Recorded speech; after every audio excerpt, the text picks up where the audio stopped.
You are in a room full of people who are glad to be there, and you cannot figure out why you are not. Not unhappy exactly, not anxious in the way that word usually means. You can hold a conversation. You can laugh at the right moments. You can perform belonging well enough that no one around you suspects anything. But underneath that, something is absent. A frequency that should be present is not. You are going through the motions of participation, while some deeper part of you stands slightly off to the side, observing the whole scene from a distance that has nothing to do with physical space. You have been in rooms like this your entire life. Classrooms where the social rituals felt like a language you could speak, but never dream in. Workplaces where the shared enthusiasm for ordinary things seemed to require a switch inside you that was never installed.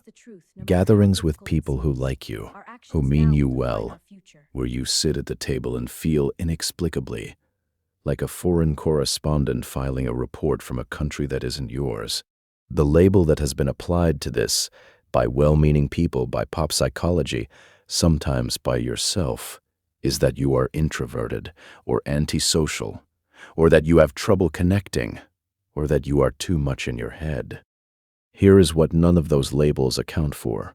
You are not struggling to connect. You are struggling to connect to something that isn't there. That is a different problem entirely, and the difference matters more than you have been told. This started before you had the language for it. There was a moment, not a single moment, but a series of them beginning early, when you first understood that the way your mind engaged with the world was not the default setting.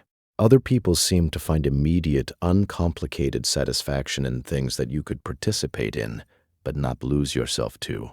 The game, the gossip, the group enthusiasm for something that struck you as thin. You played along, but you were aware of playing along, and that awareness created a gap between you and everyone else that no amount of social effort ever fully closed. You learned to manage this. You became adept at performing the right level of engagement. Enough warmth to not seem cold. Enough participation to not seem aloof. Enough agreement to avoid the friction that came when you said what you actually thought. You learned to modulate, to translate yourself into a version that fit more easily into the available spaces. And that translation cost something. It cost you the energy that other people seemed to have left over at the end of a social event. It cost you the ease that others moved through the world with. And over time, it cost you a certain confidence in your own instincts.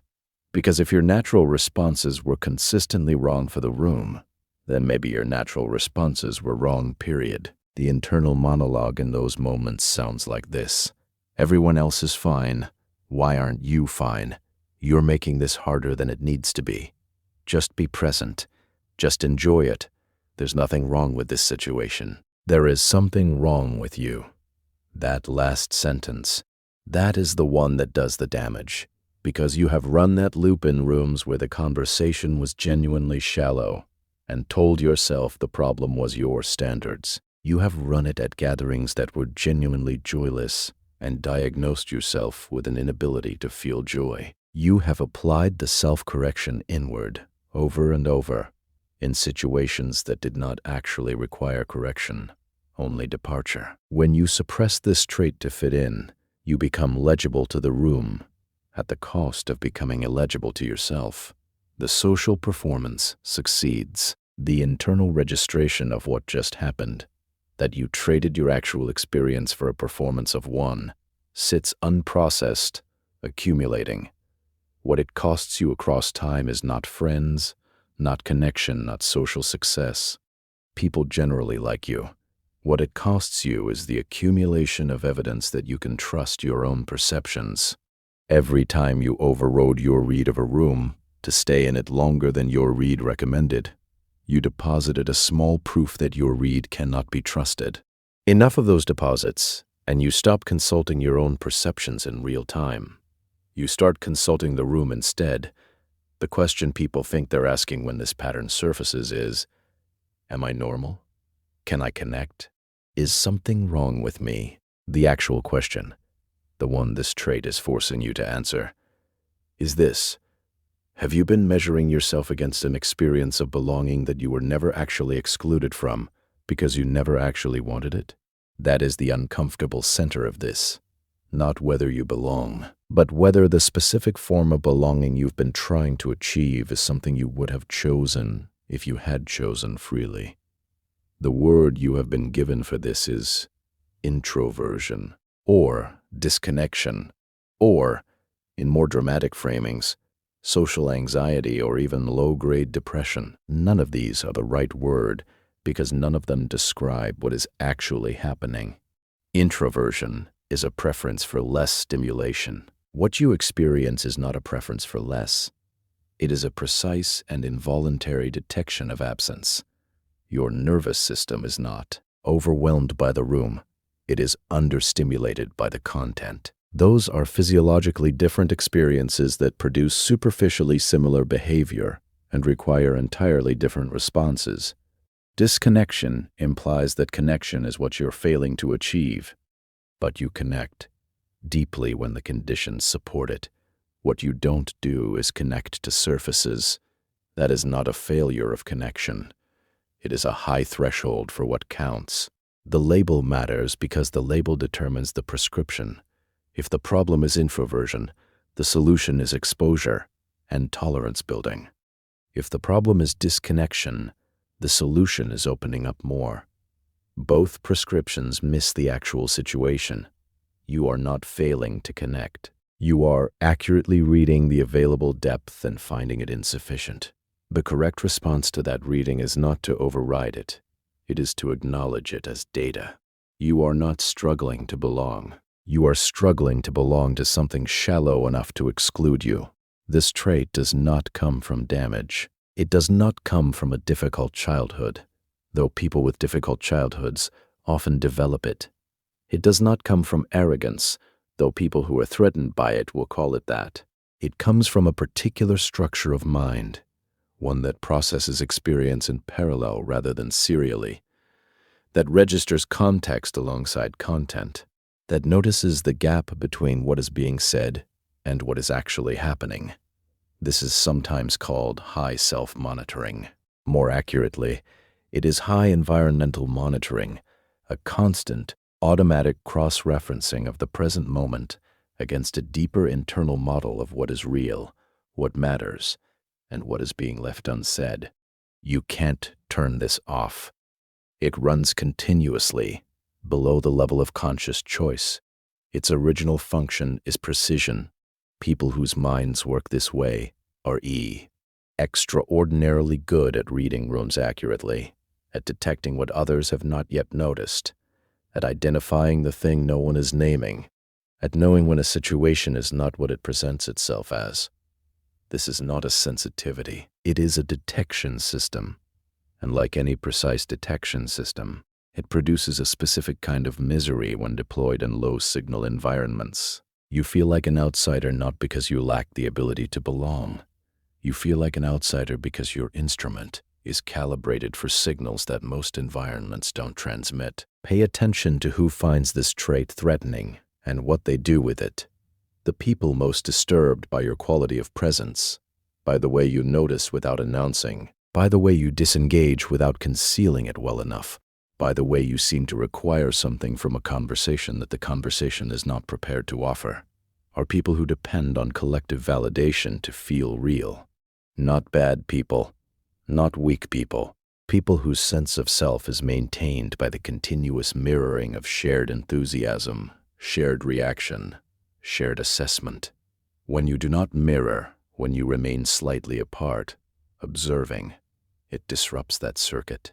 Your non-participation reads as judgment even when you intend none, and so they judge you first, preemptively, and they use the language of social deficit because it locates the problem in you rather than in the room. What their judgment tells you if you read it accurately. This person needs the room to be unanimous. Your independent registration of the room threatens that unanimity. The problem is not your perception. The problem is that you are perceiving independently in an environment that requires agreement. People who need consensus in order to feel comfortable are not your mirrors. They are your contrast. When this trait is not suppressed, when you stop, say, ending energy on performing belonging and redirect that energy toward what your detection system is actually built to do, specific things happen.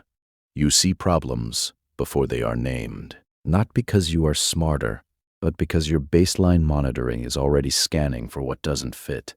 You are the person who senses the shift in a relationship before the other person knows they're shifting. You are the person who reads a room's actual agenda beneath its stated one. You are the person who knows when a plan is going to fail for reasons no one has articulated yet. You build depth in fewer relationships rather than breadth across many, which means the connections you do form tend to be the kind that survive actual circumstances, disagreement, difficulty, change, rather than just the easy conditions. People who know you tend to trust you precisely because you don't perform. They know that what you give them is real, because you didn't give it to everyone. You also tend to produce original work. The person who is never fully inside the room is also never fully captured by the room's assumptions. Outsider perception is the engine of most things that are actually new. The cost of belonging is the loss of distance. You have always paid the price of distance, but you have rarely collected the asset it produces. This trait, suppressed, produces exactly what people mistake it for: social failure, isolation, depression, the creeping sense that you are constitutionally incapable of the warmth the world seems to require. That is not the trait. That is what the trait becomes when it is turned against itself. Suppression means spending the energy of the detection system on monitoring your own behavior rather than the environment. Instead of reading the room, you spend the room reading yourself. Am I being too obvious, too quiet, too much, not enough? And the system that, too, was built for external precision turns inward and becomes anxiety. The trait used means directing that same system outward, deliberately, toward environments and problems that have the depth to reward it. It means selecting for the rooms where the signal is present, rather than enduring the rooms where it isn't. It means offering your perception as a function, rather than hiding it as a defect. It means understanding that precision is not the same as coldness, that independence is not the same as distance, and that a high threshold is not the same as a closed door. The difference between suffering this trait and using it is not a change in the trait. It is a change in where you point it. Stop using the word disconnected when you mean calibrated. The internal experience of being in a low-signal room and failing to achieve simulated enthusiasm is not a failure to connect. It is a calibration gap, the difference between what your system is built to process and what is available in the current environment. These are not the same thing, and the word you use to describe the experience will determine the solution you reach for. Disconnected implies that the problem is inside you, that the bridge is broken, that you need to build more of yourself toward other people. Calibrated implies that you are a precision instrument in an environment that does not require precision, and that the solution is not to dull the instrument, but to point it at something it can actually measure. When you leave a social event feeling hollow, stop asking what was wrong with you. Start asking what was missing from the environment, not as a way of blaming the room. The room doesn't need to be blamed, as a way of gathering accurate data about what you need in order to function well. The new internal sentence is not, "I struggled to connect tonight." The new internal sentence is, "That room did. Have what I'm calibrated for, and I was accurate in noticing that." That sentence changes the entire downstream of the experience. Not all rooms are equivalent. This seems obvious, but it has not been obvious in practice, because you have spent most of your social life treating all rooms as if the failure to thrive in them was a consistent indicator of a consistent problem in you, rather than treating rooms as what they actually are: different environments with different signal levels, only some of which are compatible with the way your system works. Environments where this trait functions well have several features in common. The conversation moves toward what is real, even when it passes through what is polite first. The people in them are not threatened by the quality of attention. There is something at stake, an idea, a problem, a genuine uncertainty that the conversation is actually trying to resolve. The unspoken is acknowledged rather than defended.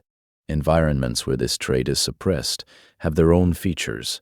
The primary social function is comfort maintenance rather than truth-seeking. Agreement is the product. Depth is a disruption. The unspoken stays unspoken because surfacing it would require the room to do something more difficult than it came to do. You do not need to leave every low-signal environment immediately, but you need to stop treating your experience in those environments as a referendum on your social capacity. You were not built for those rooms in the same way a telescope was not built for measuring temperature. It is not a failure of the instrument. It is a mismatch of tool and task. The audit question is not, why can't I enjoy this? The audit question is, what is this environment actually optimized for? And is that what I need? The next time someone implies, directly or by implication, that your quality of presence is a deficit, you have exactly 2 sentences available to you internally. You do not need to say them out loud. You only need to think them clearly. First sentence: this person requires my performance of belonging more than they require my actual presence. Second sentence: I am not obligated to perform what I don't feel in order to make someone else comfortable with the room they chose to be in. That is it. Nothing more elaborate is needed. The 2 sentences do not require you to be unkind, to withdraw, or to make anything explicit. They only require you to be clear, internally, about what is being asked of you and what your actual obligation is. The performance of belonging, offered to someone who needs it to maintain their own comfort, is not connection. It is service. And you are allowed to decide each time whether you are willing to offer that service, without deciding that your unwillingness to offer it constitutes a fundamental flaw in your character. The person who has stopped treating this as a liability does not walk into rooms differently than you do. They notice the same things you notice. They feel the same gap you feel. The difference is in what they do with the registration. Instead of using the detection as evidence against themselves, they use it as information for themselves. The room is low signal. That is a fact about the room, and it informs what they will invest in this room, and for how long, and in what way. They do not announce this. They do not perform independence. They do not make a point of being apart. They simply stop apologizing for the accuracy of their own perception, to themselves first, which is where the apology has always been loudest. Ownership is not the claim that you are more perceptive than others. It is the refusal to treat your perception as a liability when it inconveniences a room. Those are different postures. One is arrogance. The other is self-coherence. The owned version of this trait is quiet. It does not seek rooms where it will be celebrated. It seeks rooms where it will be useful. And when it is in a room where it is neither celebrated nor useful, it knows that and adjusts accordingly, without running it through the filter of self-condemnation first.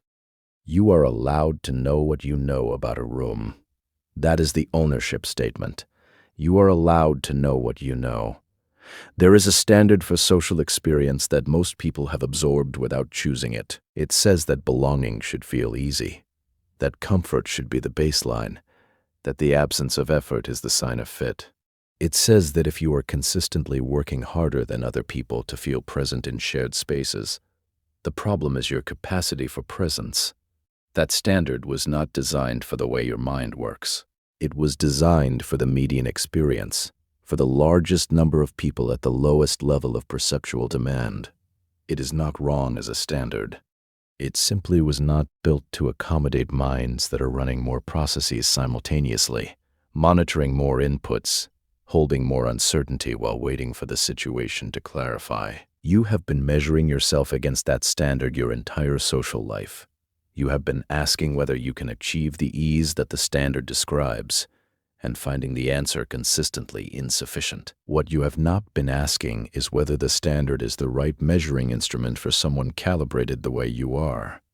Here is what is actually true about you.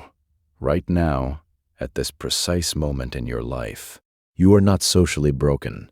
You are over-deployed in environments that do not use you well. The places where you have felt most alive, not comfortable, but alive, were almost certainly places where the depth well, as present, where what was at stake was real, where your quality of perception was an asset rather than an inconvenience. You have felt belonging. You have felt it acutely. The specific form of belonging that the standard describes, easy, ambient, low requirement, is simply not the form your system was built to generate. That is not a loss. That is a specification. The people you connect with most genuinely are not people who required nothing from you. They are people who required the exact things you have in excess: attention, honesty, the willingness to remain present to something difficult rather than deflecting to what's comfortable. You did not have to perform for those people. You had to show up, and showing up was something you could do without effort because the environment was asking for what you actually had. More of your life should look like that, not because you deserve better rooms, though you may, but because you have been wasting a precision instrument on environments that do not require precision and calling the waste a personal failure. The rooms that are built for the way your mind works are not common, but they exist, and the people in them are not waiting for a version of you that is easier to accommodate. They are waiting for the version that stopped pretending the other rooms were the point. You were never missing from the rooms you felt absent in. You were somewhere else, waiting to arrive somewhere real.